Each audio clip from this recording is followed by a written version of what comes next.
Our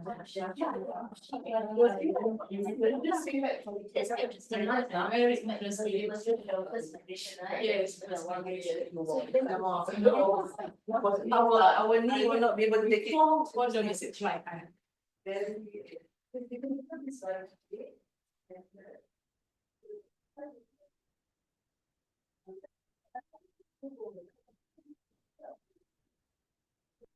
Kemudian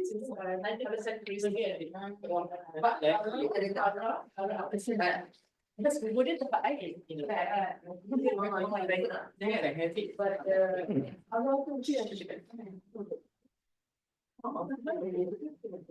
Bismillahirrahmanirrahim. Assalamualaikum warahmatullahi wabarakatuh. Alhamdulillahilladzi bi ni'matihi tatimmus shalihat. Alladzi hadana li hadza wa ma kunna linahtadiya laula an hadanallah. Asyhadu an la ilaha illallah wahdahu la syarika lah. Wa asyhadu anna Muhammadan abduhu wa rasuluh. Allahumma shalli ala Muhammad wa ala ali Muhammad. Kama shallaita ala ali Ibrahim innaka Hamidum Majid. Allahumma barik ala Muhammad wa ala ali Muhammad kama barakta ala ali Ibrahim innaka Hamidum Majid. Subhanaka la ilma lana illa ma 'allamtana innaka antas samiul alim.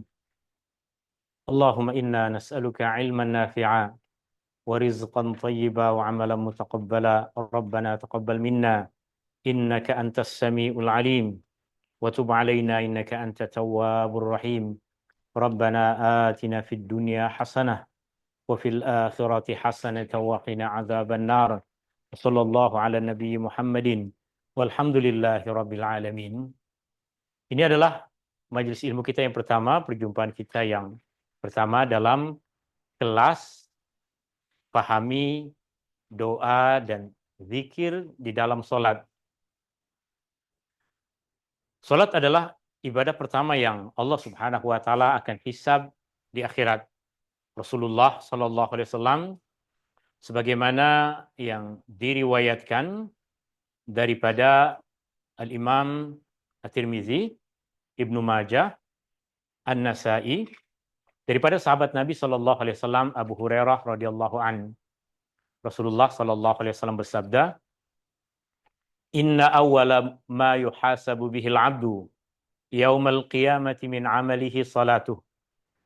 Sesungguhnya perkara pertama yang akan dikira, yang akan dihisab dari amalan seorang itu pada hari kiamat nanti adalah salatnya. Fa in saluhat faqad aflaha wa anjah. Jika salatnya baik, maka sesungguhnya dia adalah orang yang beruntung dan berjaya. Wa in fasadat faqad khaba wa khasir. Dan jika salatnya rusak, jika salat tak cantik, jika salatnya tak betul, maka sesungguhnya dia adalah orang yang kecewa dan rugi.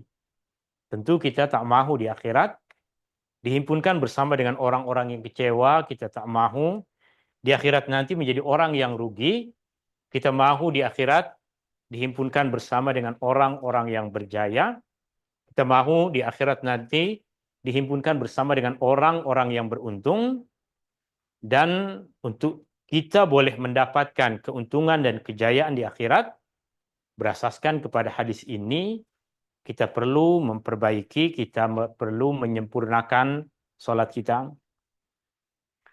Salat terdiri dari banyak bahagian. Bahagian yang utama di dalam salat adalah rukun-rukun di dalam salat. Dan juga di antara perkara yang melengkapkan dan menyempurnakan salat adalah zikir-zikir yang kita baca di dalam salat kita.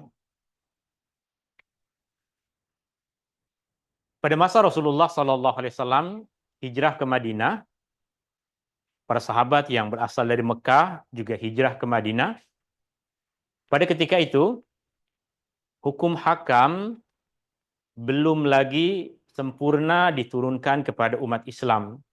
Artinya, banyak lagi perkara-perkara yang belum dijelaskan di dalam agama. Banyak lagi perkara-perkara yang belum diperincikan hukum hakamnya. Banyak lagi perkara-perkara yang belum lagi diharamkan. Di antaranya dahulu yang belum lagi diharamkan ketika awal Islam, ketika permulaan hijrah adalah minum arak. Minum arak dulu belum lagi diharamkan dan masyarakat Arab biasa minum arak. Pagi hari mereka minum arak, tengah hari mereka minum arak, petang hari, malam hari. Arak adalah minuman yang macam orang Malaysia anggap macam minum teh tarik. Pagi minum itu, tengah hari, petang, malam. Maka pernah satu hari ada seorang sahabat Nabi SAW dari kalangan kaum Ansar menjemput para sahabat yang lain untuk satu kenduri makan malam. Selalunya mereka makan malam di petang hari sebelum maghrib. Maka dihidangkan makanan. Mereka makan. Setelah makan, seperti biasa, akan ada arak yang dihidangkan. Kenapa? Sebab pada ketika itu belum lagi diharamkan. Pada ketika itu belum lagi diturunkan ayat yang mengharamkan arak. Maka seorang sahabat Nabi SAW ketika masuk waktu maghrib, diminta oleh yang lain untuk menjadi imam. Maka dia pun memimpin sholat. Sholat dalam keadaan lepas minum arak. Kita sholat, meskipun terkadang kita tengah mengantuk, kita hafal sholat, kita boleh sholat. Lepas berdiri ruku, lepas ruku i'tidal, sujud, kita tak tersilap. Sebab bagi sebagian kita, sholat dah macam autopilot. Bergerak macam itu. Mereka lebih kurang terjadi seperti itu. Sehinggalah ketika mereka membaca surah, dan surah yang dibaca adalah surah Al-Kafirun, maka imam tersilap dalam membaca. Imam tersilap dalam membaca yang kesilapannya itu adalah kesilapan yang sangat besar.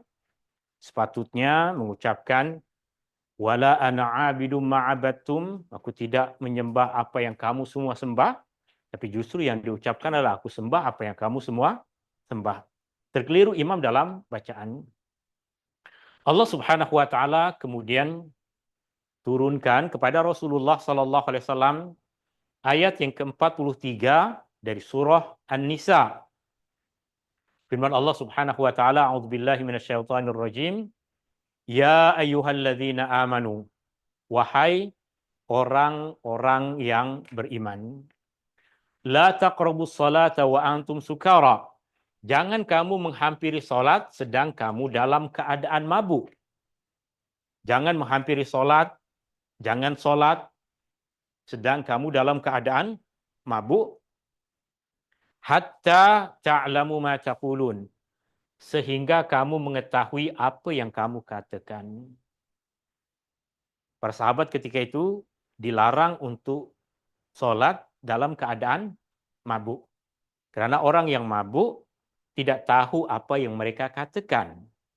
Karena orang yang mabuk tak tahu apa yang mereka baca, tak sedar apa yang mereka ucapkan.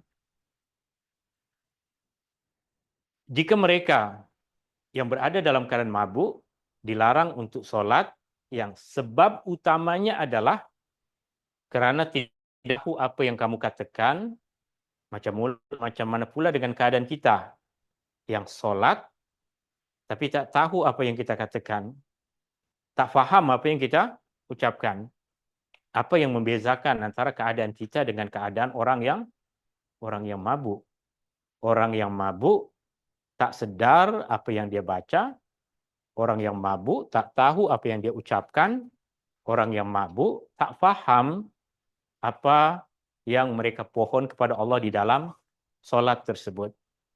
Sehingga ayat ini menjadi pengajaran besar bagi kita, bukan sahaja pada hukum hakam berkaitan dengan minum arak, sebab kita memang tak minum arak. Tapi pengajaran yang terbesar bagi kita berkaitan dengan ayat ini adalah solatlah dalam keadaan sedar. Solat dalam keadaan kita tahu apa yang kita baca. Solat dalam keadaan kita tahu apa yang kita ucapkan. Pahami zikir dan doa di dalam solat kita. Dan itu tujuan dari kursus ini, tujuan dari kelas ini, tujuan dari majelis ilmu ini, agar kita sedar apa yang kita ucapkan di dalam sholat kita faham apa yang kita baca, dan kita tahu apa pengajaran dari doa-doa, zikir-zikir yang kita baca, doa-doa, zikir-zikir yang kita ucapkan di dalam sholat kita. Nota yang akan kita gunakan adalah nota yang sama seperti yang saya gunakan dalam kursus intensif sholat. Siapa yang dah ikut kursus intensif sholat, maka dia akan menggunakan kitab yang sama, nota yang sama. Beza dengan kelas ini adalah dalam kursus ini kita hanya fokus kepada apa yang kita baca di dalam sholat kita. Sedangkan dalam kursus intensif sholat, dia akan membahas tentang rukun-rukun sholat, perkara-perkara yang menjadi sunnah-sunnah di dalam sholat, perkara yang perlu dilakukan sebelum sholat, perkara yang mesti diperhatikan semasa sholat. Artinya kursus tersebut akan memberikan perincian kepada hukum hakam. Sedangkan dalam kursus ini fokus keutamaan pada apa yang kita ucapkan, apa yang kita baca di dalam sholat kita. Dan seperti kelas kita yang lain, dalam majelis ilmu ini kita terbuka kepada soalan. Jika apa yang saya sampaikan perlu diulang, boleh minta untuk mengulangnya. Jika apa yang saya sampaikan perlu diperjelas, boleh kita sebutkan contoh-contoh yang lain untuk memberikan kefahaman. Jika apa yang kita sampaikan ada kemuskilan, boleh terus ditanyakan, tak perlu menunggu akhir pertemuan. Kemudian, selain dari kita paham, kita akan menghafal doa itu. Bukan saja kita belajar, kita nak faham, tapi kita juga nak hafal doa-doa tersebut. Tentunya, sebahagian besar dari doa-doa yang kita akan jumpai di dalam nota ini adalah doa-doa yang biasa kita baca di dalam sholat kita. Tapi nanti kita akan tahu bahwa dalam zikir dan doa sholat, kita ada banyak pilihan yang Rasulullah SAW ajarkan kepada kita. Masa takbiratul, masa iftitah, kita ada beberapa pilihan. Dalam ruku, kita ada beberapa pilihan zikir. Masa i'tidal, ada beberapa pilihan zikir. Masa sujud, ada banyak pilihan zikir. Masa duduk antara dua sujud, ada pilihan-pilihan untuk kita baca. Kerana tujuan utama kita adalah hatta ta'lamu ma taqulun. Sehingga kamu semua tahu apa yang kamu semua katakan. Yang ikut kursus bahasa Arab hari itu mesti tahu maksud dari perkataan ta'lamu. Dimulakan dengan huruf ta. Apa maksud huruf ta? You. Kemudian ada waw dengan alif. Plural. Kemudian ini pun dimulakan dengan huruf ta. You. Ada waw dengan nu di akhir. Plural. Itu adalah perkara yang telah kita pelajari. Ta'lamu ma taqulun. Kamu semua mengetahui apa yang kamu semua katakan. Itu tujuan kita. Tujuan kita apa? Hatta ta'lamu ma taqulun. Boleh berikan garis besar pada ini. Semoga di akhir kursus kita, apa yang menjadi matlamat kita di penghujung ayat ini, boleh kita capai. Kita sholat dalam keadaan tahu apa yang kita baca. Apa maksud ini, apa pengajaran dari apa yang kita baca. Oke. Kita akan masuk kepada bacaan pertama di dalam sholat. Bacaan pertama di dalam sholat adalah ucapan takbiratul ihram. Bacaan pertama di dalam sholat adalah ucapan takbiratul ihram. Dan dalam kursus ini, dalam nota ini, ia boleh kita jumpai pembahasannya mula muka surat 37.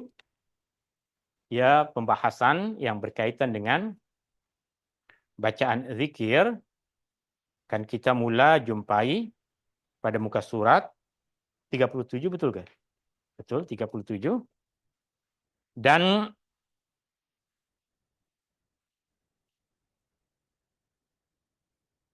berkaitan dengan takbiratul ihram, Allah Subhanahu wa taala perintahkan kita untuk bertakbir. Allah perintahkan kita untuk membesarkannya.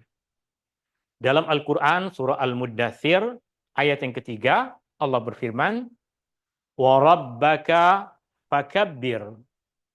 Wa bermaksud dan, rabbaka Tuhanmu, fakabbir maka besarkanlah dia. Bertakbirlah, besarkanlah dia, agungkanlah dia. Dalam ayat yang lain juga Allah Subhanahu wa taala berfirman, "Wa qulil hamdulillah alladzi lam yattakhidz walada wa lam yakul lahu syarikun fil mulk wa lam yakul lahu waliyyun minadh-dhul wa kabbirhu takbira." Wa qul, dan katakanlah, alhamdulillah, segala puji bagi Allah.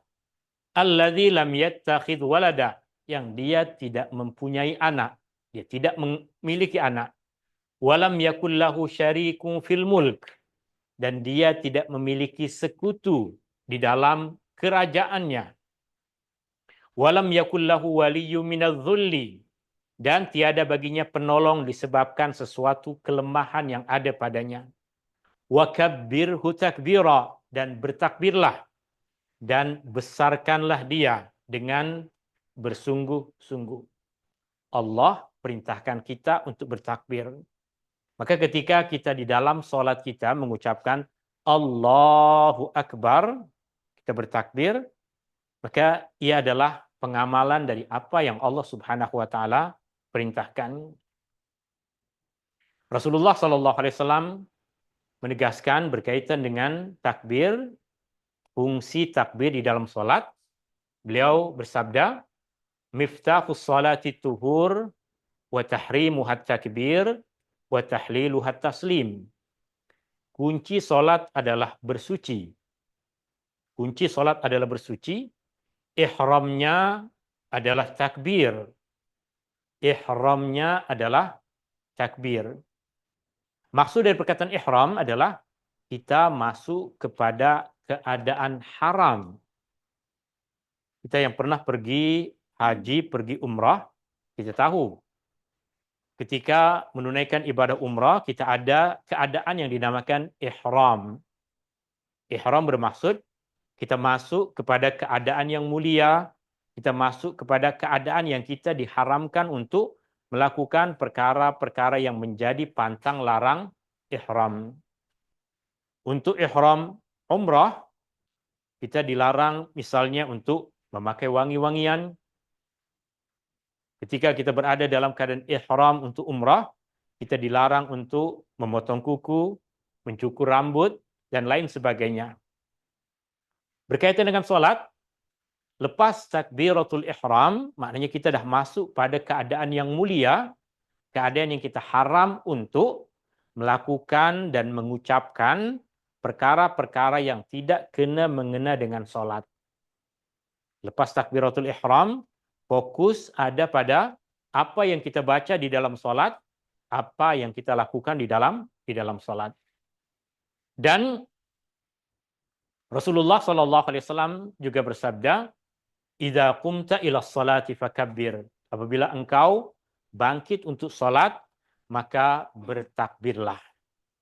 Takbiratul ihram, ucapan yang kita ucapkan adalah Allahu Akbar. Allahu Akbar. Ini yang kita ucapkan di dalam takbiratul ihram. Allahu Akbar. Untuk perincian ini, kita boleh tulis notanya di dalam muka surat 39. Allahu Akbar. Sebelum kita tulis ini, sebelum kita tulis maklumat yang ada di sini, boleh perhatikan apa yang saya tulis di sini. Ini adalah takbiratul ihram, mengucapkan Allahu Akbar. Dan Allahu Akbar terdiri dari dua perkataan, Allah ditambah dengan perkataan Akbar. Perkataan Akbar, perkataan Akbar,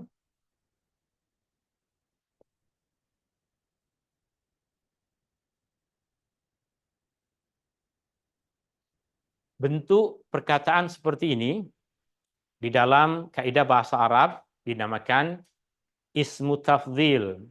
Ini satu istilah, kita boleh hafal istilah ini, boleh tidak, tapi ia akan membantu kita untuk memahami makna yang terkandung di dalamnya. Bentuk format akbar adalah sesuatu yang dalam kaidah bahasa Arab dinamakan sebagai ismu tafdhil.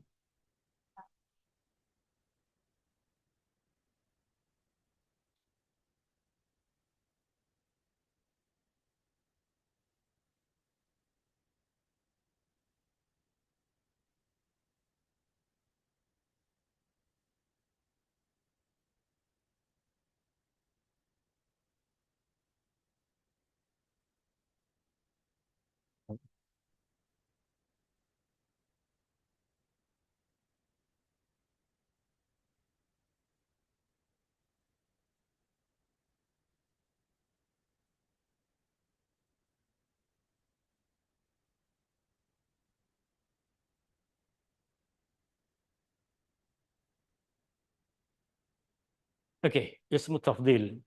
Ismu tafdhil adalah satu bentuk perkataan di dalam bahasa Arab yang bermaksud lebih atau paling.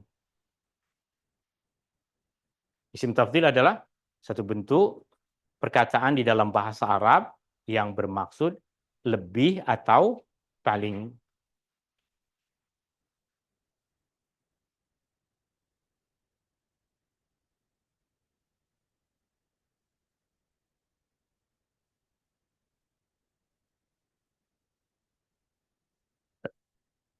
Isim tafdhil adalah satu format perkataan dalam bahasa Arab yang bermaksud lebih atau paling.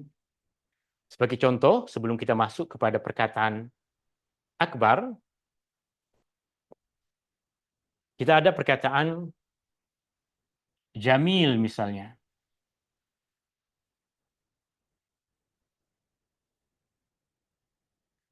Jamil yang bermaksud cantik atau indah. Jamil, cantik atau indah.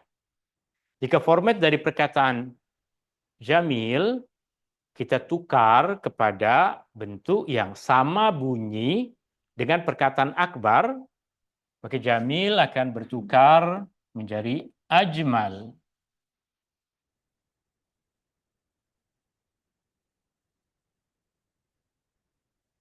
Apa maksud dari perkataan ajmal? Sekejap. Jamil bermaksud cantik,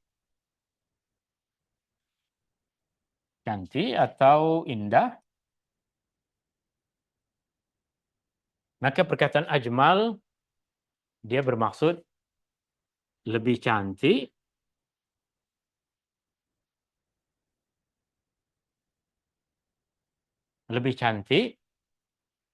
atau paling cantik.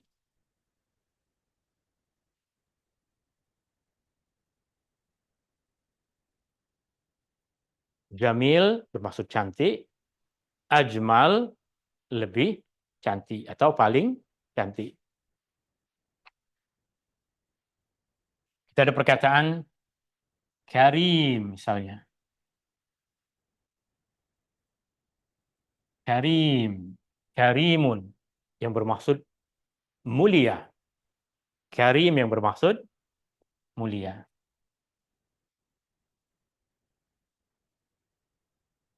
Mulia. Atau karim boleh bermaksud dermawan,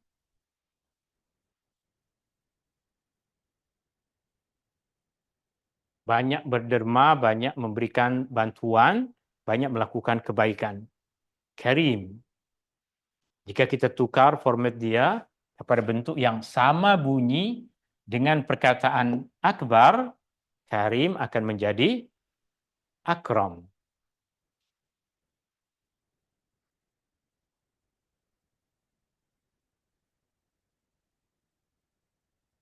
Maka apa maksud dari perkataan akram?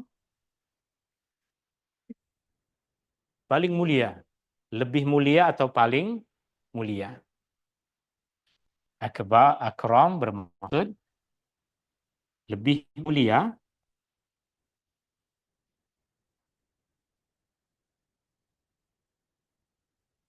atau paling mulia. Akram lebih mulia atau paling paling mulia. Betul? Oke. Oke, sekarang kita berpindah kepada perkataan kabir.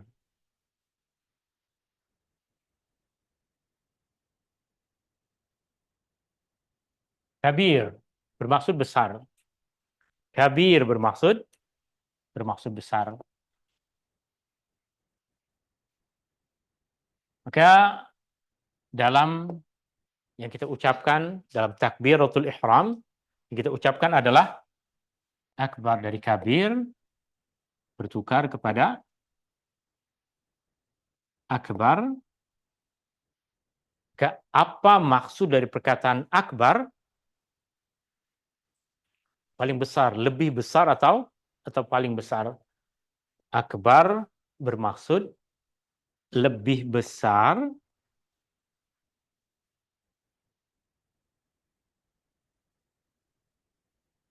atau paling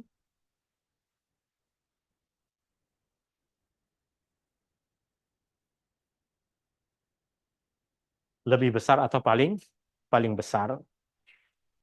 Dan perkataan kabir yang kita terjemahkan di sini dengan maksud besar, perkataan besar dalam ungkapan bahasa Arab boleh digunakan untuk bentuk ukuran. Sebagai contoh misalnya, al-masjidu kabir. Masjid itu besar. Ketika kita sebutkan bahwa masjid itu besar, maksudnya adalah size masjid tersebut, ukuran masjid tersebut besar. Perkataan kabir juga boleh digunakan untuk masa. Maknanya besar bermaksud lama ataupun tua. Ya. Ketika saya mengatakan bahwa ayah saya tua, maka saya akan mengatakan abi kabir. Kabir. Meskipun size badan dia tak berapa besar, tapi umur dia dah besar. Besar boleh dilihat dari segi umur.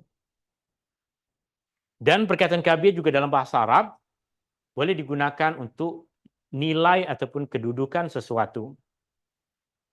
Sebagai contoh misalnya, puasa adalah satu ibadah yang besar. Maka as-saumu kabir. As-siyamu kabir. Puasa adalah besar. Puasa besar tidak tertuju kepada size puasa tersebut. Puasa besar tidak tertuju kepada umur, usia puasa tersebut. Puasa besar maksudnya nilai dan kedudukannya.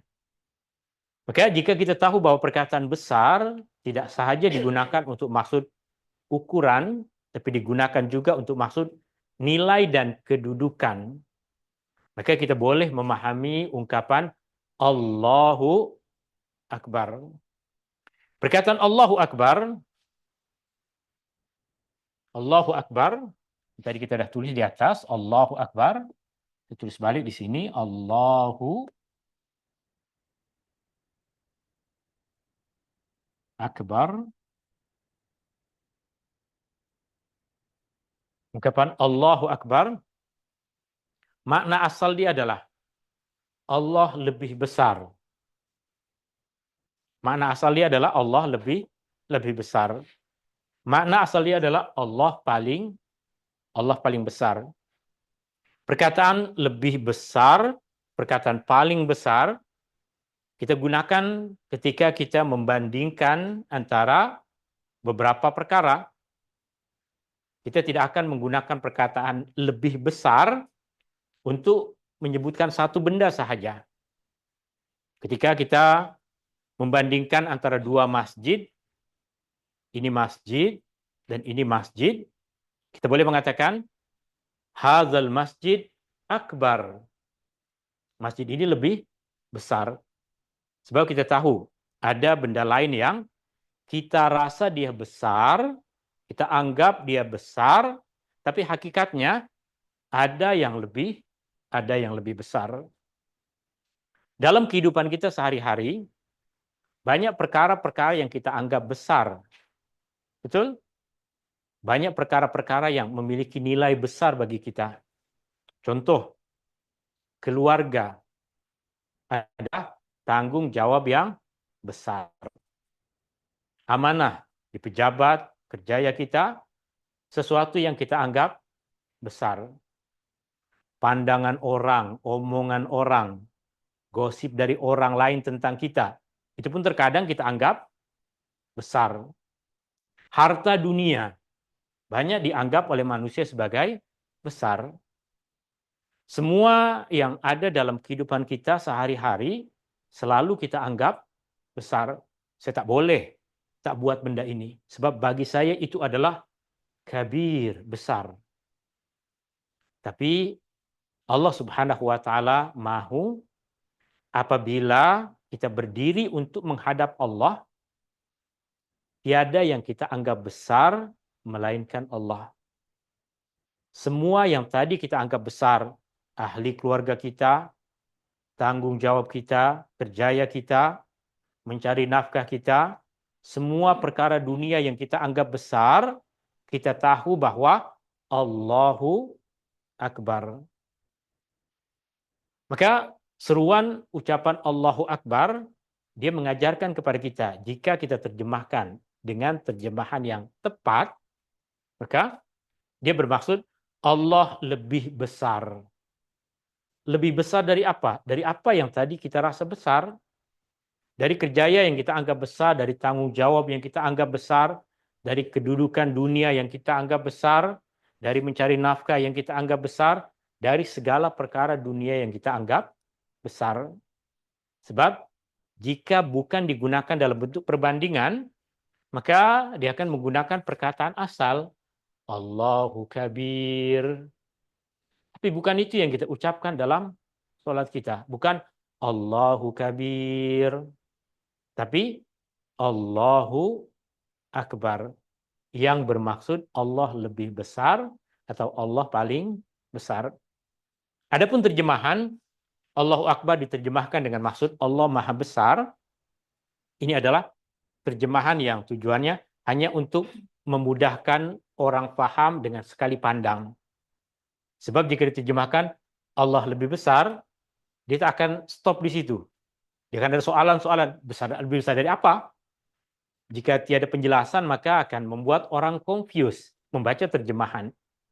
Sedangkan jika kita pelajari dengan mendalam, ia bukan bermaksud besar, ia bukan bermaksud maha besar, tapi bermaksud lebih besar. Sebab yang bermaksud besar adalah kabir. Dan jika kita membaca nama-nama Allah, Al-Asma'ul Husna, yang kita akan jumpai adalah perkataan Al-Kabir ini. Bukan Akbar. Sebab kabir yang memang bermaksud besar ataupun maha besar. Sedangkan ini dia bermaksud lebih besar atau paling besar. Sehingga jika kita dah paham itu, maka inilah makna yang lebih terperinci. Allah lebih besar. Allah lebih besar dari segalanya. Allah lebih besar dari segala kesibukan dunia. Kita sibuk buat benda apapun, datang seruan azan, datang seruan untuk sholat, kita segera menyambut seruan Allah, terus kita ucapkan Allahu Akbar. Seakan-akan dia memberikan gambaran kepada kita bahwa, ya, tanggung jawab saya dalam kerjaya memang besar. Tanggung jawab untuk keluarga memang besar. Tanggung jawab dengan ahli keluarga yang lain juga besar. Tapi apabila datang waktu sholat, bagi saya adalah Allahu Akbar. Kerjaya saya kecil, yang besar adalah Allah. Tanggung jawab dunia akan jadi kecil, sebab yang besar adalah Allah. Itu yang kita ucapkan di dalam sholat kita. Dan bukan saja sekali kita mengucapkannya. Takbiratul ihram wajib kita ucapkan. Sedangkan yang lain, masa kita turun untuk ruku, dia bukan rukun, dia sunnah, tapi tetap memiliki pengajaran yang sama. Maknanya semua mengingatkan lagi kepada kita bahwa perbuatan-perbuatan yang kita lakukan di dalam sholat adalah perbuatan yang kita zahirkan bahwa semua tanggung jawab kita dalam kehidupan adalah tanggung jawab yang besar, tapi Allah lagi besar. Semua hasrat dan keinginan baik kita, cita-cita kita adalah semua perkara yang besar. Tapi jika datang seruan dari Allah, maka kita akan sholat dan yang kita ucapkan adalah Allah lagi besar. Allah lebih besar dari segalanya, Allah lebih besar dari segala kesibukan dunia. Allah lebih besar dibandingkan dengan apa sahaja dalam kehidupan kita yang kita anggap besar. Ini maksud dari Allahu Akbar. Oke, selesai pembahasan yang pertama, kita akan masuk ke dalam pembahasan yang kedua. Ada apa soalan berkaitan dengan takbiratul ihram, berkaitan dengan Allahu Akbar ini? Oke, tak ada. Kita akan masuk kepada pembahasan yang kedua, yaitu doa iftitah. Oke. Tuan? Apa yang perlu kita ingatkan dalam paling mudah?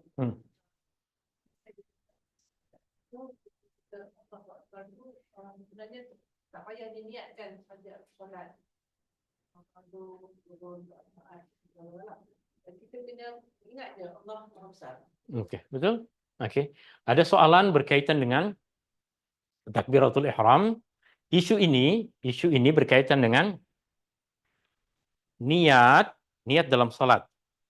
Niat dalam salat diiringi dengan takbiratul ihram. Niat diikuti dengan takbiratul ihram. Maknanya, semasa kita dah bersedia untuk solat, maksud kita dah bersedia untuk solat adalah kita dah bersuci. Kita dah pastikan bahawa kita dah dalam keadaan suci. Pakaian yang kita pakai suci, tempat yang kita gunakan dalam solat adalah suci, tubuh badan kita juga suci dan kita dah berwuduk. Selain itu, kita dah memakai pakaian yang menutup aurat. Kita dah bersedia untuk solat menghadap ke arah kiblat. Maka perkara pertama yang perlu kita lakukan adalah niat di dalam hati. Niat untuk solat. Solat apa yang mahu kita lakukan? Kita mahu solat subuh. Kita tahu solat subuh adalah solat fardu. Kita tahu solat subuh 2 rakaat. Dan kita berniat untuk melakukan solat itu. Lepas sempurna kita niat, segera ikuti dengan ucapan Allahu Akbar. Maknanya, rukun dalam solat, pertama kita berdiri, al-qiyam, bagi sesiapa yang mampu berdiri. Rukun yang kedua adalah niat. Rukun yang ketiga adalah takbiratul ihram. Berdiri terlebih dahulu, diikuti dengan niat di dalam hati. Kenapa tak dibahas niat? Sebab niat bukan ucapan. Apa yang kita bahas adalah pahami zikir dan doa dalam solat. Zikir dan doa adalah apa yang kita baca di dalam solat. Sedangkan niat bukan masuk dalam rukun qauli. Bukan maksud dalam perkara-perkara yang diucapkan. Yang lafaz pertama di dalam solat yang kita baca adalah Allahu Akbar. Itu maksud dari soalan dan jawaban ke atas soalan itu. Susunannya adalah berdiri, niat di dalam hati, segera diikuti dengan Allahu Akbar. Niat dalam hati, jika hati kita berfikir dengan bahasa Arab, boleh kita niat dengan bahasa Arab. Jika hati kita memang bahasa ibunda kita bahasa Jepun, niat dengan bahasa Jepun. Jika hati kita adalah berfikir dengan bahasa Melayu, maka semua akan berniat mengikut kepada bahasa ibunda. Okey. Hmm. Jadi macam semua nak pasal tapi Betul. Betul. kita niat dulu saja. Kita nak payah kita. Niat Hmm. dulu. Niat dulu, betul. Niat baru segera diikuti dengan Allahu Akbar. Sebab niat adalah perbuatan hati, Allahu Akbar adalah ucapan lisan.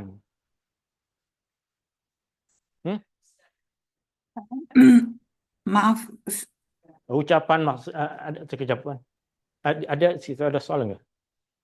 tak boleh tak Ustaz repeat apa yang orang tanya because kami on Zoom tak dengar. Okey, boleh saya ulang?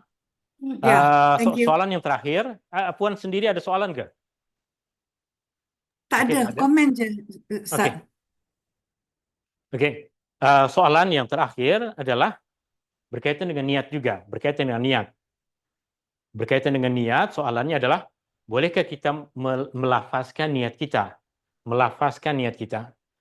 Melafazkan niat, dia tidak masuk dalam rukun solat dan tidak masuk dalam tajuk pembahasan kita, tapi jika soalannya, bolehkah kita melafazkan suatu niat?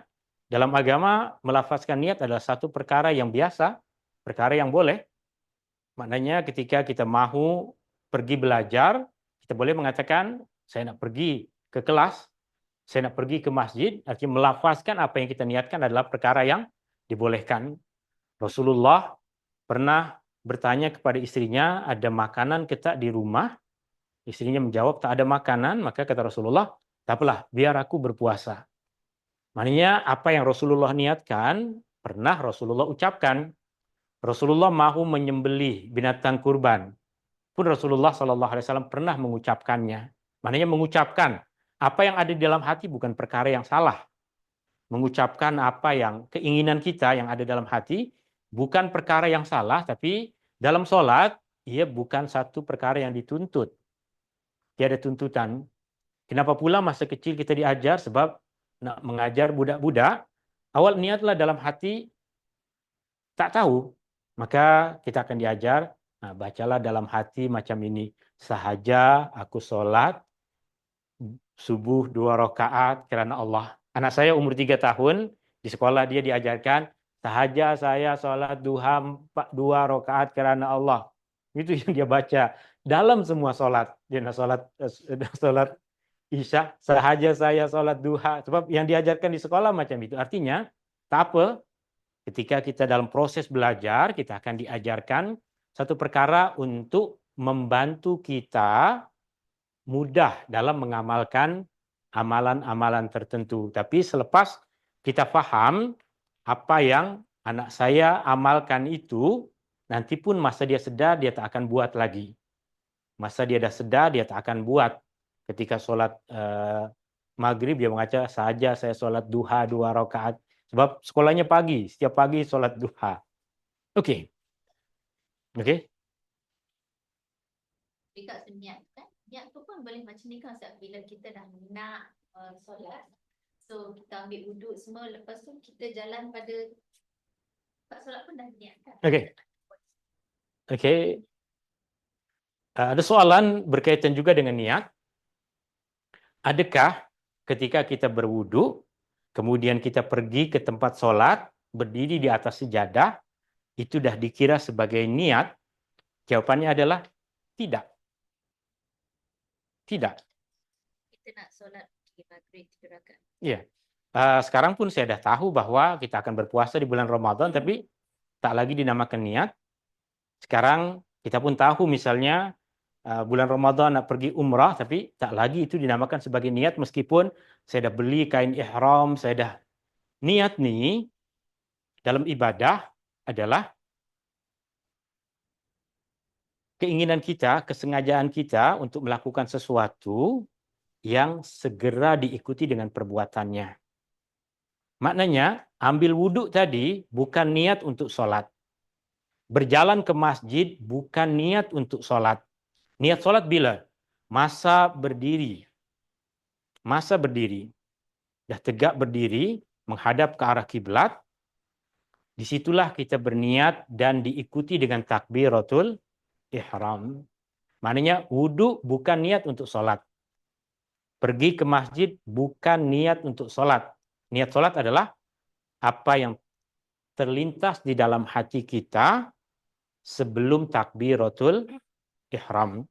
Kita berdiri di situ kenapa? Sebab mau sholat. Sholat apa? Kita dah tahu. Sholat yang kita lakukan. Maka niat terdiri dari dua bahagian. Yang pertama adalah kesengajaan kita. Sengaja untuk melakukan perbuatan tersebut. Maknanya kita lakukan dengan sedar, kita lakukan dengan sengaja. Itu yang pertama. Dan yang kedua, niat mesti tertentu. Artinya apa yang kita nak buat? Sholat apa? Dan selalunya berapa rakaat? Adakah kita sholat sendiri atau kita ikut imam? Itu dua bagian utama dalam niat. Yang pertama adalah al-qasd, yaitu kesengajaan. Dan yang kedua adalah at-ta'yin, yaitu kita menentukan apa perbuatan yang akan kita lakukan. Okey. Assalamualaikum Ustaz. Salam puan. Biasanya sebelum kita solat fardu bersendirian, kita qamat dulu. Okey. Bolehkah kita masukkan niat masa tu? Sebab kita sudah berdiri dan kita Okey. qamat. Adakah masa Ah. kita memandangkan iqamah Aha, sudah dikira niat? niat. Dia bersambung. Maknanya jika lepas iqamah kita terus takbiratul ihram. Jika dah ada di dalam hati kita dua perkara tadi. Ya, Yang pertama adalah sengaja. sengaja. Artinya kita sengaja melakukan perbuatan tersebut dengan sedar. Sengaja dengan sedar untuk melakukan perbuatan itu. Yang kedua, kita tahu perinciannya. Apa perbuatan yang kita nak lakukan. Ya. Ini dua unsur utama dalam niat. Yang pertama, sedar atau dengan sengaja. Yang kedua adalah tahu perincian apa yang kita nak buat. Ya. Kalau tiada salah satu maka dia tidak lagi dinamakan sebagai niat. Ya. Okay. Contohnya, saya berdiri nak solat. Nak solat apa tak tahu. Berapa rakaat Tak tahu. Tapi saya nak solat je. Ya, tak akan ada orang macam itu, tapi itu tidak dinamakan sebagai niat. Niat. Okay. Ya. Okay. Atau seseorang dipaksa untuk solat. Dia tahu apa yang dia nak buat, tapi tiada keinginan dan kesengajaan untuk melakukan perbuatan itu, maka tiada niat bagi dia, tidak dikira sebagai satu ibadah kepada Allah Subhanahu wa taala. Terima kasih Ustaz. Afwan. Okey. Ini bacaan pertama dalam solat. Niat tidak masuk dalam bacaan. Yang menjadi bacaan pertama dalam solat adalah lafaz Allahu Akbar. Maka Allahu Akbar tak boleh dalam hati. Tak boleh saya takbiratul ihram macam ini. Bukan. Itu bukan solat. Meskipun hati kita membesarkan Allah, itu bukan takbiratul ihram. Takbiratul ihram mesti ada lafaz yang keluar dari mulut. Sama ada orang lain boleh dengar ke tak boleh dengar, itu bergantung keadaan.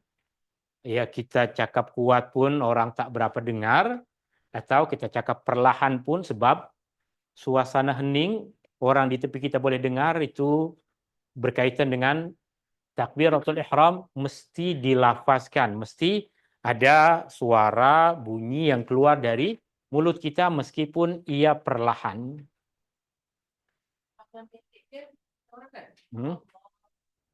Okey. Okey.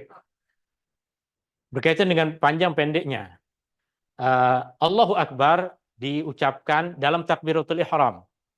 Dalam takbiratul ihram ia diucapkan dengan pendek. Dalam takbiratul ihram diucapkan dengan pendek. Allahu Akbar. Dalam takbir yang lain, kita ada dua pilihan. Takbiratul ihram dibaca dengan pendek. Allahu Akbar. Maknanya yang panjang dua harakat hanya pada Allah. Sedangkan di dalam takbiratul intiqalat, takbir berpindah dari keadaan berdiri kepada keadaan ruku', dari berdiri pindah kepada sujud, dari sujud kepada duduk, dari duduk kepada sujud lagi, dari sujud kepada bangkit berdiri. Ini ada dua cara. Cara yang pertama pendek, Allahu Akbar. Cara yang kedua adalah panjang, Allahu Akbar. Berapa harokat? Ini mengikut kepada keadaan kita.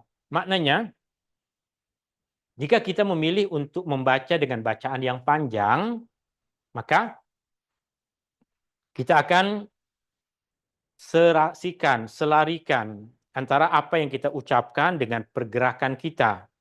Masa kita nak ruku, kita mengucapkan Allahu Akbar, mula dalam keadaan berdiri, dan sempurna mengucapkan Allahu Akbar dalam keadaan ruku. Sebagai contoh misalnya, saya berdiri untuk ruku, saya akan ucapkan Allahu Akbar. Ruku, bergerak ruku dalam keadaan mengucapkan Allahu Akbar. Itu maksud kita ada dua pilihan. Pilihan yang pertama adalah mengucapkannya sama seperti tadi, Allahu Akbar. Pilihan yang kedua adalah dengan memanjangkan bacaan.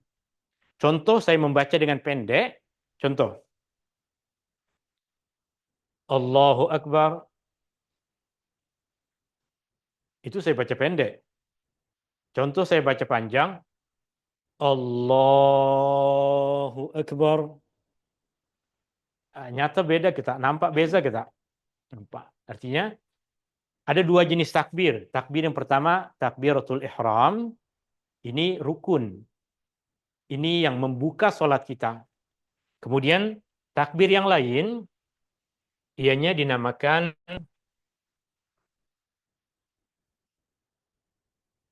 takbirat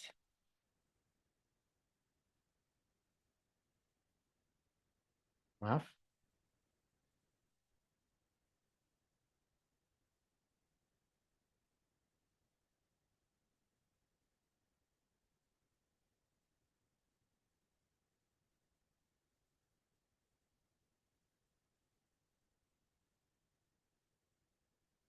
Takbirat al-intiqal.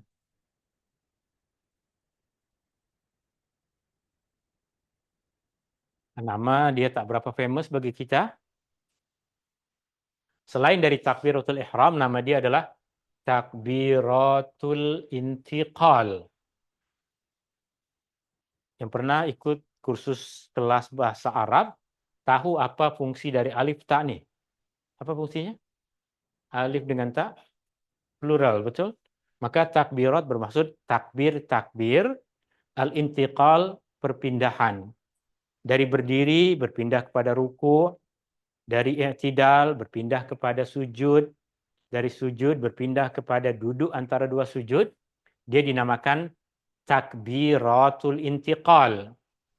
Takbiratul intiqal, kita ada dua pilihan. Boleh baca pendek, boleh baca panjang. Boleh baca Allahu Akbar. Boleh juga baca Allahu Akbar. Mengikut kepada kelajuan kita untuk bergerak. Mengikut kepada kelajuan kita untuk bergerak. Tapi, jika dah sakit lutut, jika dah tak laju bergerak, memang bergerak dengan sangat lambat, tak payah memaksakan diri untuk membaca bacaan yang panjang. Sebab nanti bacaannya jadi tak betul. Dia nak turun untuk sujud. Tapi nak pilih bacaan yang panjang. Maka dia akan baca Allah. Dia akan jadi rusak. Maknanya jika dah tahu keadaan kita bahwa saya dah tak boleh lagi bergerak dengan laju. Maka jangan paksakan untuk membaca bacaan yang panjang sebab jadi tak betul. Jadi Allah, tak sampai lagi. Allah Akbar. Jadi tak cantik, ya. Jika dah tahu keadaan kita tak boleh bergerak dengan laju sebab lutut dah sakit, maka bacalah Allahu Akbar, terus turun perlahan. Turun mengikut keselesaan kita.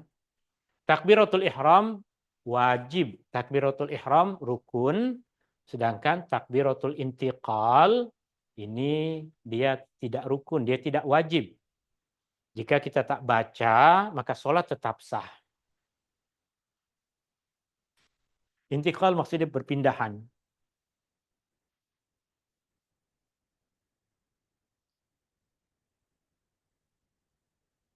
Okay. Intiqal maksudnya adalah perpindahan. Oke, ini selepas kita takbiratul ihram, bacaan selanjutnya adalah doa iftitah. Doa iftitah.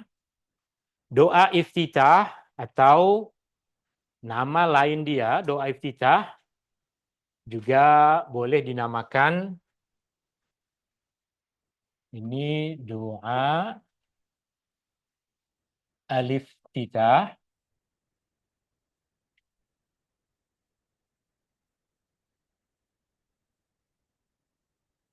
Doa iftitah. Ada doa iftitah. Nanti doa iftitah atau dia juga dinamakan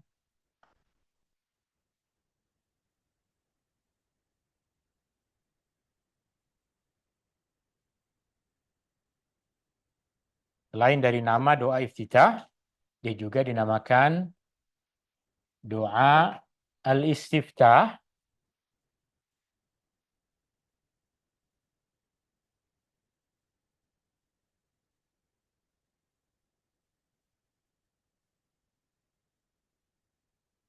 Doa al-istiftah, atau dia juga dinamakan dengan nama yang ketiga, doa at-tawajjuh.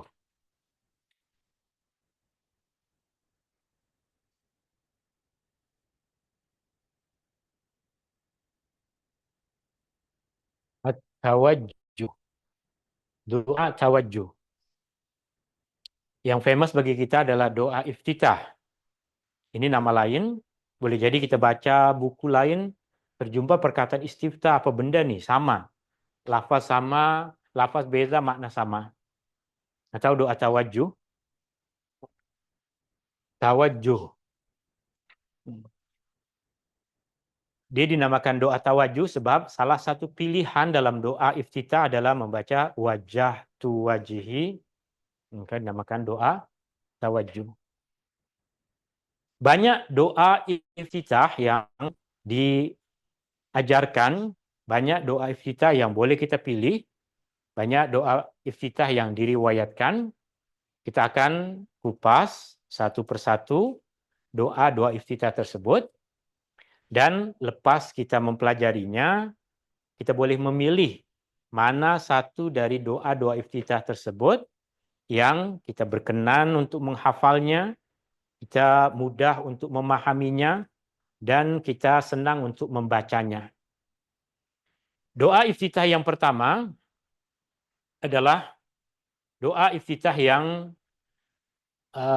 diriwayatkan daripada sahabat Nabi SAW, Abu Hurairah radhiyallahu an. Beliau berkata, apabila Rasulullah SAW bertakbir di dalam solat, baginda diam seketika, baginda diam sekejap sebelum membaca surah Al-Fatihah. Perkara seperti ini Abu Hurairah sentiasa nampak. Rasulullah menjadi imam, kemudian takbiratul ihram. Ada masa yang Rasulullah diam sebelum memulakan bacaan surah Al-Fatihah. Maka Abu Hurairah mengambil satu kesempatan untuk bertanya. Aku bertanya, wahai Rasulullah, apa yang engkau ucapkan ketika engkau diam antara takbir dan bacaan Al-Fatihah? Nabi SAW menjawab, aku membaca, aku mengucapkan. Aqul. Yang hari itu ikut kelas bahasa Arab tahu apa maksud aqul. Alif dalam aqul bermaksud aku. Aqul bermaksud aku berkata. Aku membaca. Aku mengucapkan. I say. Aqul, Allahumma ba'id baini wa baina khatayaya kama ba'adta bainal masyriqi wal maghrib. Allahumma naqqini min khatayaya kama yunaqqas thawbul abyadu minad danas. Allahumma ghsil khatayaya bil ma'i was salji wal barad. Ini di antara doa iftitah yang sabit diamalkan oleh Rasulullah sallallahu alaihi wasallam. Ya Rasulullah, ajarkan kepada sahabat ketika dia bertanya kepada Rasulullah tentang apa yang baginda sallallahu alaihi wasallam baca. Hadis ini diriwayatkan dengan beberapa riwayat yang ada sedikit perbezaan pada susunan, ada sedikit perbezaan pada lafaz, tapi kandungan makna semuanya adalah sama.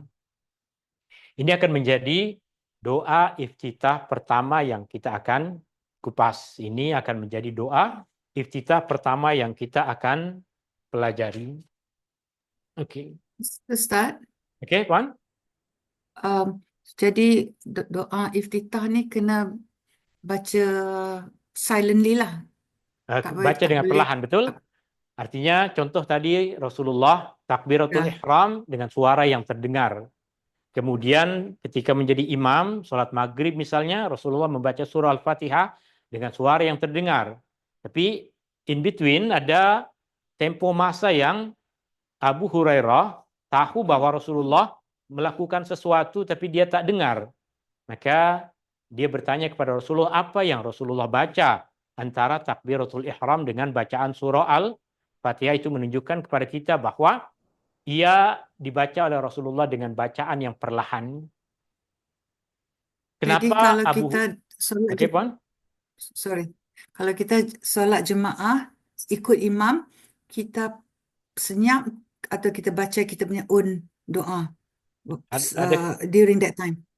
Adakah ketika kita sholat berjamaah kita membaca doa iftitah? Doa iftitah disunahkan untuk kita baca dalam sholat seorang diri, dalam sholat berjamaah, menjadi imam, menjadi makmum. Doa iftitah bukan rukun, bukan wajib. Jika kita sholat tidak membaca doa iftitah, maka sholat kita sah. Jika kita sholat dan kita mahu meringkaskan sholat kita, karena ada urusan, ada perkara yang mendesak, misalnya kita nak meringkaskan sholat kita, memendekkan sholat kita, maka boleh kita lepas takbiratul ihram, terus membaca surah Al-Fatihah. Tapi jika kita rasa ada masa, dan ini selalunya ada pada kita, selalunya kita ada masa, maka kita patut untuk membaca doa iftitah. Tanpa doa iftitah, sholat sah. Contoh, jika kita sholat qabliyah, sholat sebelum sholat fardu di masjid, kita jangkakan sekejap lagi akan dikumandangkan iqamah, maka kita mahu ringkaskan sholat kita.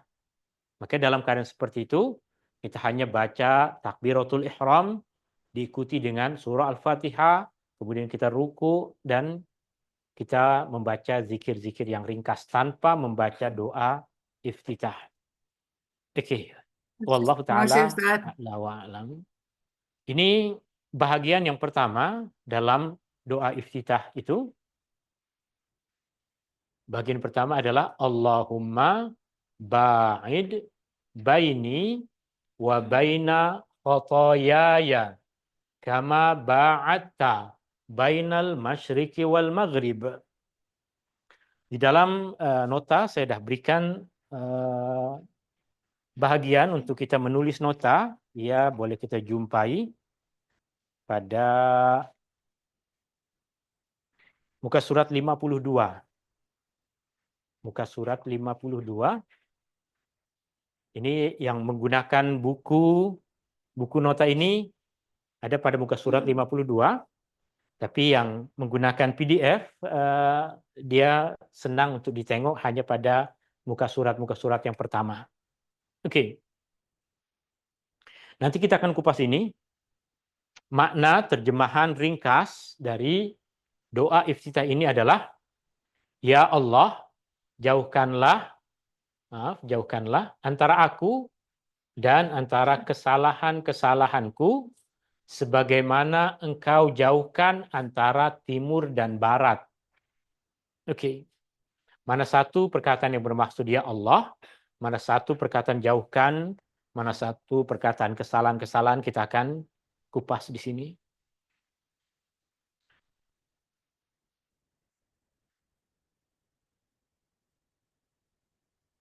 Oke. Ini Allahumma ba'id baini wa baina khotoyaya kama ba'atta bainal masyriqi wal maghrib. Doa ini dimulakan dengan perkataan Allahumma. Dan ia adalah ucapan yang lazim kita baca dalam doa. Allahumma banyak kita jumpai dalam doa-doa yang Rasulullah SAW ajarkan kepada kita. Perkataan Allahumma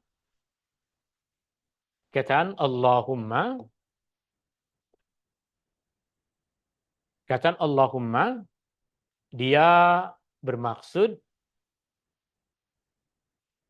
ya Allah.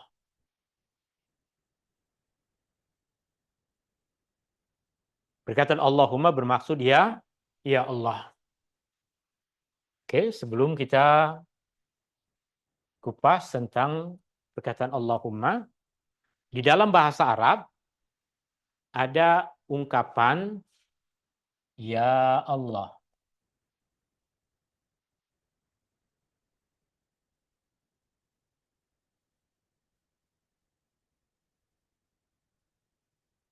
Dalam bahasa Arab ada ungkapan ini, ya Allah.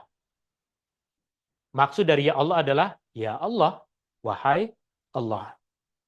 Tapi ungkapan ini, meskipun ia adalah ungkapan yang tepat, ungkapan ini meskipun dia adalah ungkapan yang boleh kita ucapkan dalam bahasa Arab, tak salah kita mengucapkan ya Allah. Tapi lebih lazim dalam ungkapan bahasa Arab menggunakan perkataan Allahumma. Makna Allahumma dengan ya Allah adalah sama. Allahumma bermaksud ya Allah dan nyata bermaksud ya Allah. Bezanya hanya ini lazim digunakan, ini tak banyak digunakan. Mungkin orang Arab sekarang banyaklah mengucapkan ya Allah. Tapi dalam bahasa Arab klasik yang lebih banyak diucapkan untuk menggantikan ungkapan ya Allah adalah Allahumma. Allahumma bermaksud ya Allah. Maka nanti kita akan jumpai di dalam bacaan-bacaan salat ada beberapa doa-doa salat yang lain yang juga dimulakan dengan Allahumma. Maka pada ketika itu kita dah tahu bahwa ia bermaksud ya Allah. Perkataan yang kedua adalah perkataan ba'id yang bermaksud jauhkanlah. Ba'id. Perkataan yang kedua adalah perkataan ba'id.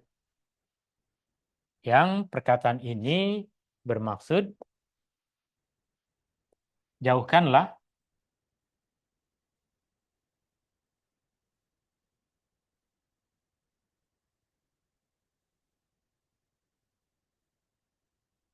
Perkataan ba'id boleh kita gunakan dalam pertuturan sehari-hari yang bermaksud jauhkanlah.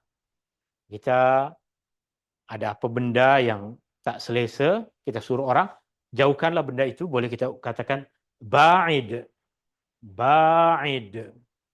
Bermaksud jauhkanlah. Ya Allah, jauhkanlah. Perkataan selanjutnya adalah perkataan baini. Baini. Perkataan selanjutnya adalah perkataan baini. Perkataan baini bermaksud antara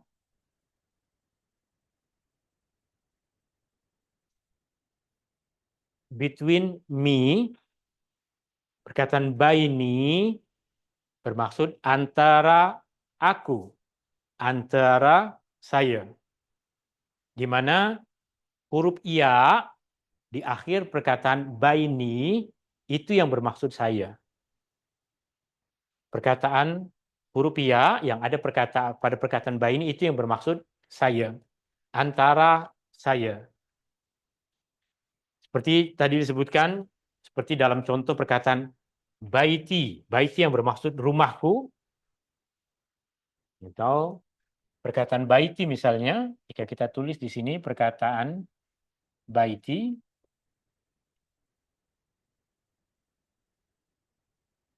baiti yang bermaksud rumah saya, my house, my home, baiti yang bermaksud rumah saya, di mana huruf ya di sini yang bermaksud saya. Atau perkataan ummi, ummi yang bermaksud ibu saya, ummi yang bermaksud ibu saya. Di mana sama huruf ya yang ada ditambahkan pada perkataan itu yang bermaksud saya. Allahumma, ya Allah, ba'id, jauhkanlah, baini, antara aku, wa, kita ada perkataan wa di antara perkataan yang biasa kita jumpai di dalam bahasa Arab, dalam Al-Quran, perkataan wa bermaksud dan. Allahumma ba'id baini. Ya Allah, jauhkanlah antara aku dan baina. Perkataan baina tadi kita tahu. Baini bermaksud antar aku. Tanpa huruf ya, maka perkataan bain bermaksud antara. Baina bermaksud antara. Kemudian khotoyaya. Khotoyaya. Khotoyaya. Perkataan khotoyaya bermaksud dosa-dosaku atau kesalahan-kesalahanku. Khotoyaya, dosa, dosaku,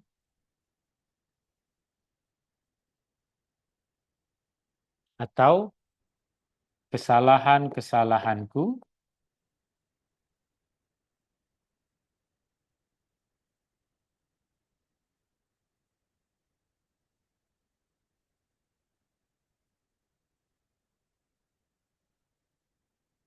Oke, di mana perkataan yang bermaksud ku juga huruf ya yang ada di akhir.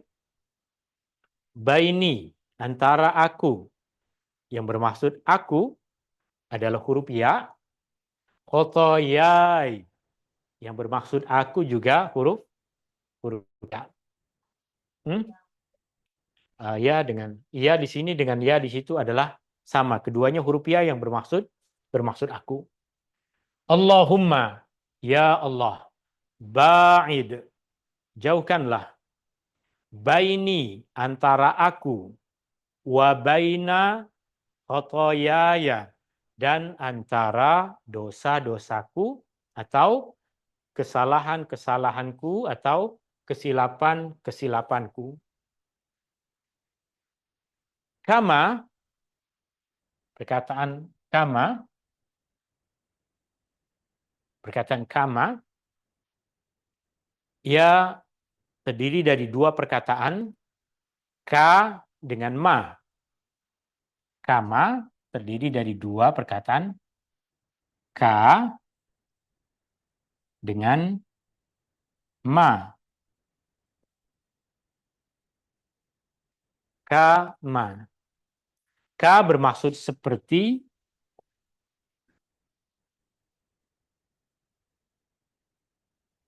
ka bermaksud seperti, ma bermaksud apa?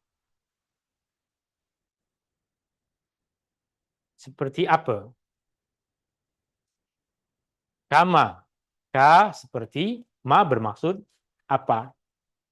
Jika digabungkan, dia boleh diterjemahkan dengan maksud seperti apa, atau terjemahan cantiknya adalah sebagaimana. Terjemahan cantiknya adalah sebagaimana. Jika terus diterjemahkan kepada perkataan sebagaimana, banyak yang bertanya kepada saya, mana perkataan yang bermaksud mana? Artinya ketika sebagaimana ditanya, mana perkataan yang bermaksud mana? Tak ada. Dia adalah perkataan yang terdiri dari dua perkataan. Ka bermaksud seperti, ma bermaksud apa. Jika digabungkan, ya boleh kita terjemahkan dengan maksud seperti mana ataupun sebagaimana.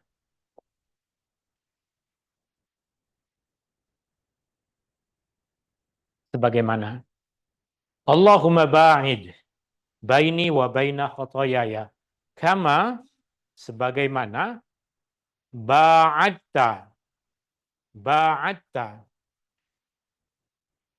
Perkataan ba'adta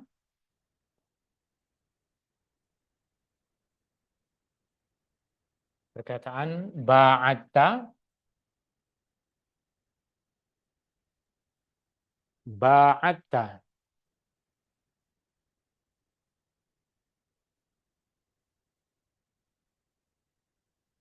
ba'adta bermaksud engkau jauhkan.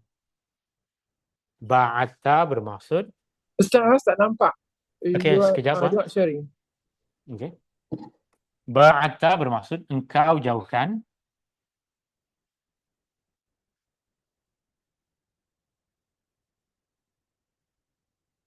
Ba'adta bermaksud engkau jauhkan atau engkau telah jauhkan. Perkataan engkau ada pada ta. Ta. Okey. Perkataan ba'adta boleh saya tulis di sini. Ba'ad bermaksud jauhkan. Dan ta adalah anta.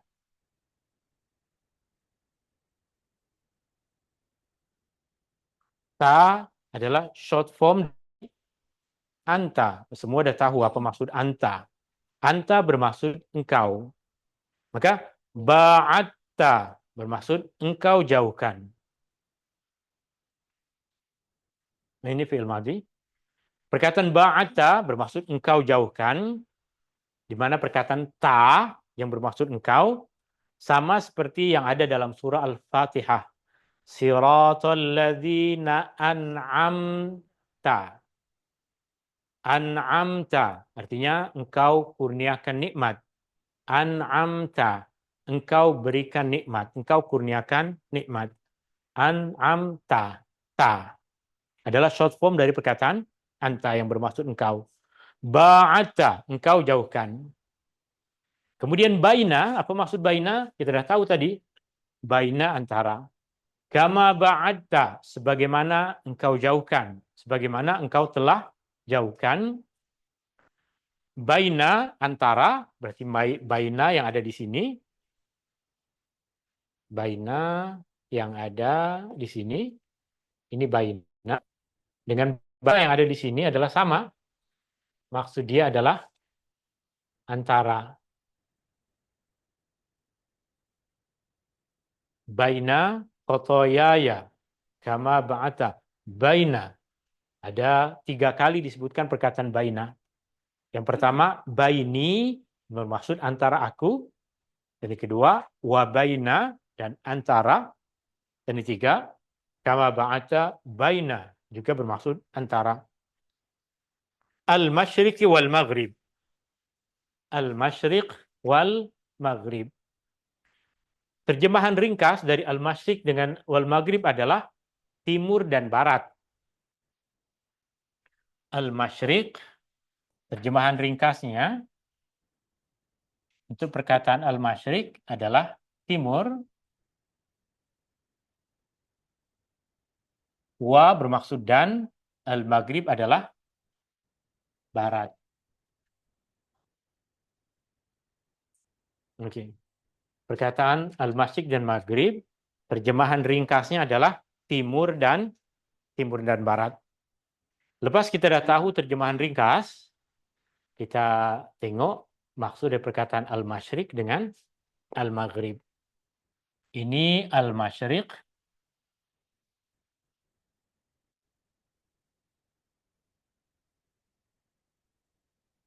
Ini perkataan al-maghrib. Wa dan al-maghrib.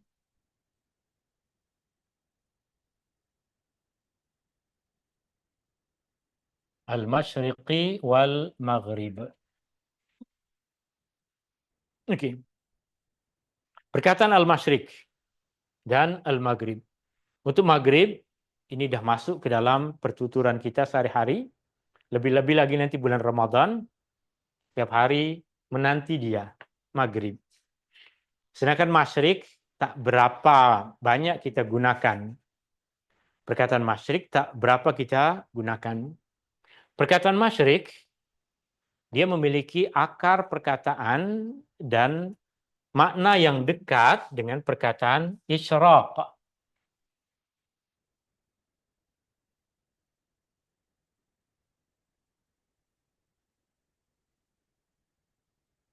Akar perkataan dia huruf shin, ra dengan qaf. Perkataan isyraq sekarang dah mula banyak dikenal oleh masyarakat kita. Perkataan isyraq. Apa maksud isyraq? Ada yang tahu? Isyraq, iya, tambah lagi dengan orang yang mengamalkan sholat isyraq, ya, isyraq atau syuruq. Juga perkataan yang berasal dari akar perkataan yang sama. Isyraq, syuruq, masyriq. Di antara tiga perkataan ini, apa yang biasa digunakan dan jumpai dan tahu maknanya? Syuruq, apa maksud syuruq? Ya, dah lepas sebut. Tepatnya adalah masa awal duha. Dah dekat itu. Syuruq maksudnya terbit. Permulaan. Terbit maksudnya terbit matahari. Isyraq, syuruq, masyriq bermaksud terbit. Masyriq, isyraq, syuruq bermaksud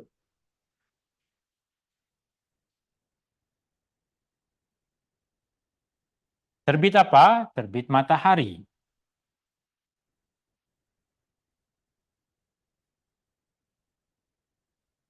Isyraq, syuruq, masyriq bermaksud terbit. Terbit apa? Terbit matahari. Maka perkataan al-masyriq, makna asalnya adalah tempat atau masa terbit matahari. Tempat atau masa terbit matahari. Di mana terbit matahari?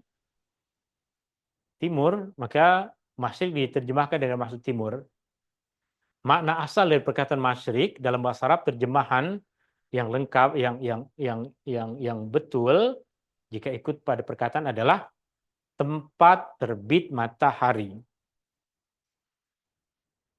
Dan perkataan maghrib maksudnya adalah tempat terbenam matahari. Tempat dan masa terbenam matahari. Oke, saya tulis terjemahan perkata untuk perkataan masyrik, tempat, dan ia juga digunakan untuk masa, terbit,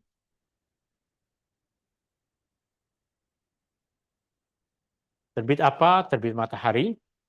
Al-Maghrib juga digunakan untuk maksud tempat atau masa terbenam.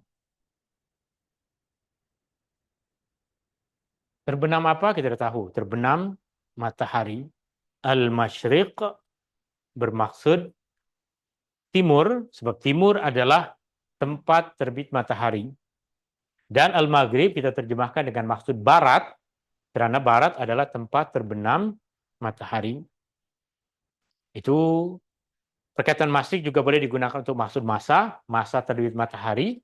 Perkataan maghrib juga boleh digunakan untuk masa. Dan dalam pertuturan kita, maghrib digunakan untuk masa.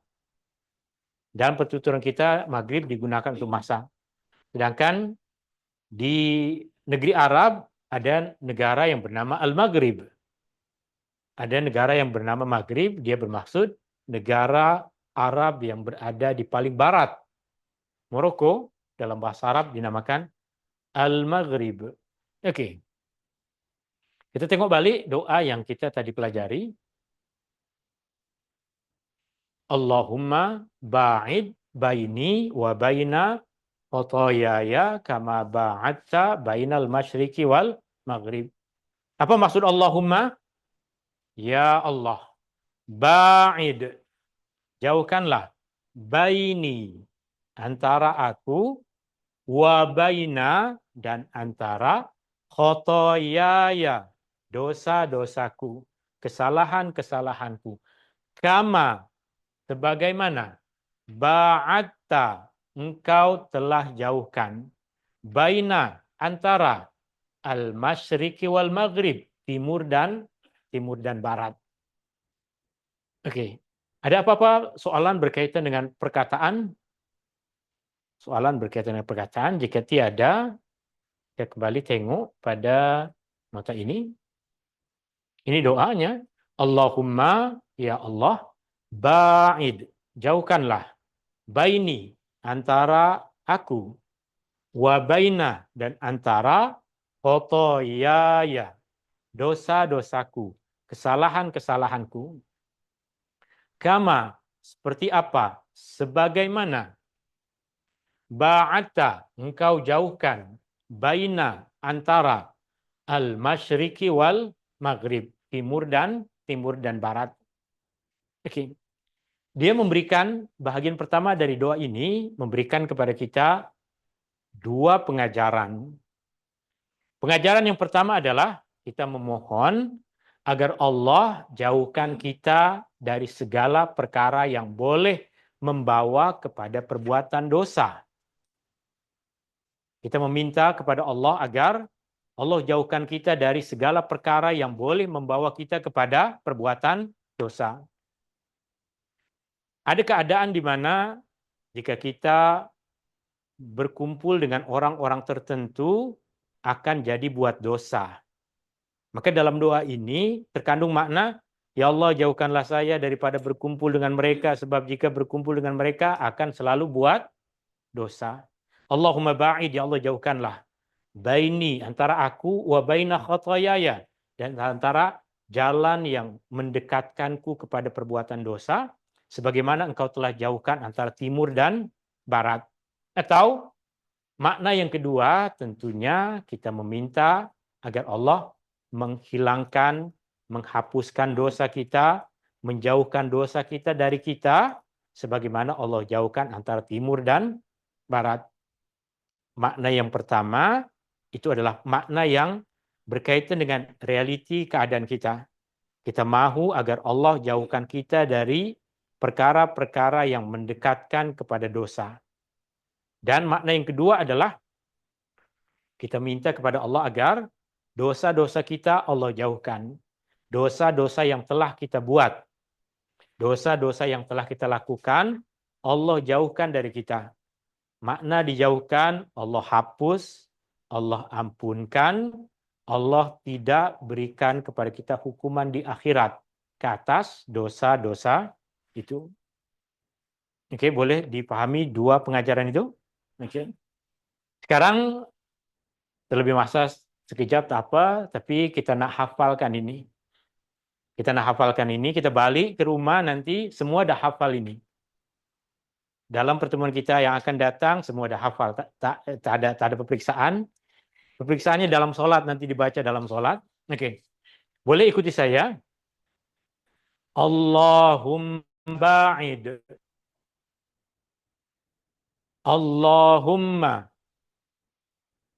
ba'id. Baini. Wa baina khatayaya. Kama ba'atta. Bainal masyriqi wal maghrib. Allahumma ba'id baini wa baina khatayaya kama ba'atta bainal masyriqi wal maghrib. Allahumma ba'id baini wa baina khatayaya kama ba'atta bainal masyriqi wal maghrib. Sekarang saya akan bagi dua. Allahumma ba'id baini wa baina khatayaya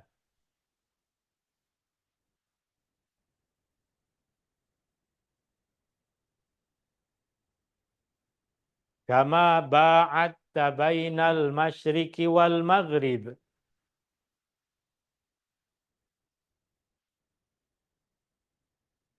Oke, so nanti balik ke rumah, hafalkan ini. Sebab bukan tujuannya untuk kelas. Tujuannya adalah agar kita boleh mempelbagaikan zikir di dalam solat kita. Apa yang dah kita hafal, boleh kita baca terus. Kemudian ini baru bahagian yang pertama, kita baru hafal segini, boleh kita baca setakat ini sahaja. Maknanya lepas takbiratul ihram, Allahu Akbar. Allahumma ba'id baini wa baina khatayaya kama ba'atta bainal masyriqi wal maghrib. Lepas itu baca surah Fatihah. Auzubillahi minasyaitonirrajim. Bismillahirrahmanirrahim. Alhamdulillahirabbil alamin. Nanti baru dalam pertemuan yang akan datang bahagian sambungannya dari doa iftitah ini. Wallahu taala a'lam. Ada apa soalan? Ustaz nak Okey. tanya. Puan? Yang kama ba'atta tu maknanya ain tu terus masuk ke ta. Okey, kama ba'atta yang pertama puan, ini bukan ayat Al-Quran. Ya. Ini bukan ayat Al-Quran. Jika selain dari ayat Al-Quran, kita tiada tuntutan untuk membacanya ikut kepada hukum hakam tajwid. Okey. Maka kita nak baca ba'adta atau ba'atta. Dua-dua boleh. Kita baca ba'adta atau ba'atta. Boleh. Tak jadi isu dalam bacaan selain Al-Quran. Okey. Untuk Al-Quran, kita perlu baca ikut kepada hukum hakam tajwid. Okey. Ustaz, Okey, Puan? Ustaz boleh kita baca dalam bahasa Melayu tu? Okey, Kalau kita tak berkaitan dah dengan zikir dan doa latih dalam dah. solat, berkaitan dengan zikir dan doa dalam solat, Nabi ajarkan zikir dan bacaan dalam solat mengikut kepada bahasa yang menyatukan umat Islam, yaitu bahasa Al-Quran. Maka itu yang Nabi ajarkan kepada para sahabatnya. Mungkin akan ada soalan, tapi para sahabat ini orang Arab. Ya, para sahabat orang Arab, 99% dari sahabat Nabi adalah orang Arab, tapi ada juga yang bukan orang Arab. Tapi tidak pernah pada masa Nabi SAW, orang-orang yang bukan Arab tersebut, Nabi katakan kepada dia, bacalah ikut kepada bahasa masing-masing. Semua diajarkan sama. Terlebih lagi ketika pada masa para sahabat. Sebahagian besar orang yang baru masuk Islam pada masa sahabat adalah orang bukan Arab. Jika tuan-tuan dan puan-puan dengar perkataan Mesir, yang terbayang kepada kita sekarang adalah Mesir negara Arab. Pada masa itu Mesir bukan negara Arab, tapi ketika para sahabat mengajarkan sholat kepada mereka, mengajarkannya untuk membaca zikir dan doa yang sama. Demikian juga Irak dan Iran dahulu masuk Islam pada masa sahabat, mereka juga bukan orang Arab. Sebagian besar dari mereka bukan orang Arab, tapi tetap para sahabat mengajarkannya itu. Maka kesimpulan kita berkaitan dengan isu itu adalah apa yang kita ucapkan dalam hati, kita tak akan terlepas dari bahasa ibunda. Tapi apa yang kita baca, meskipun dengan bacaan yang perlahan, kita patut mengikut kepada apa yang Rasulullah SAW ajarkan. Jika kita tak lagi hafal, boleh kita tulis, kita print apa yang doa yang kita nak baca, boleh kita letakkan di depan tempat kita sholat kita, di bawah, di atas rehal kita, atau kita pegang untuk kita baca selagi kita masih belajar dan kita belum hafal. Wallahu ta'ala a'la wa a'lam. Ya Ustaz, terima kasih. Afwan. Ada lagi soalan? Zul, ada yang soalan yang tertulis? Okey, tak ada. Terima kasih. Semoga kita diberikan kesempatan lagi untuk berjumpa dalam pertemuan yang akan datang. InsyaAllah. Jazakallahu khairan Ustaz. Okey, ada soalan berkaitan dengan mana yang lebih utama untuk kita baca di dalam iftitah. Adakah doa ini ataupun doa yang lain? Semua doa iftitah sama. Semua doa iftitah sama. Maknanya semua boleh kita baca. Semua boleh kita baca. Mana yang lebih utama? Keutamaan itu bergantung kepada keadaan. Keutamaan bergantung kepada keadaan. Artinya kita boleh baca ini, kita juga boleh juga baca yang lain. Ini cantik untuk kita hafal, untuk kita baca. Wallahu ta'ala a'la wa alam, hadani Allah wa iyyakum ajma'in. Subhanakallahumma wa bihamdika asyhadu an la ilaha illa anta astaghfiruka wa atubu ilaik. Syukran. Assalamualaikum warahmatullahi wabarakatuh. Waalaikumsalam Waalaikumsalam Waalaikumsalam warahmatullahi wabarakatuh. Jazakallah khairan Ustaz. Bye. Terima kasih Ustaz. Afwan. Terima kasih Ustaz. Ya.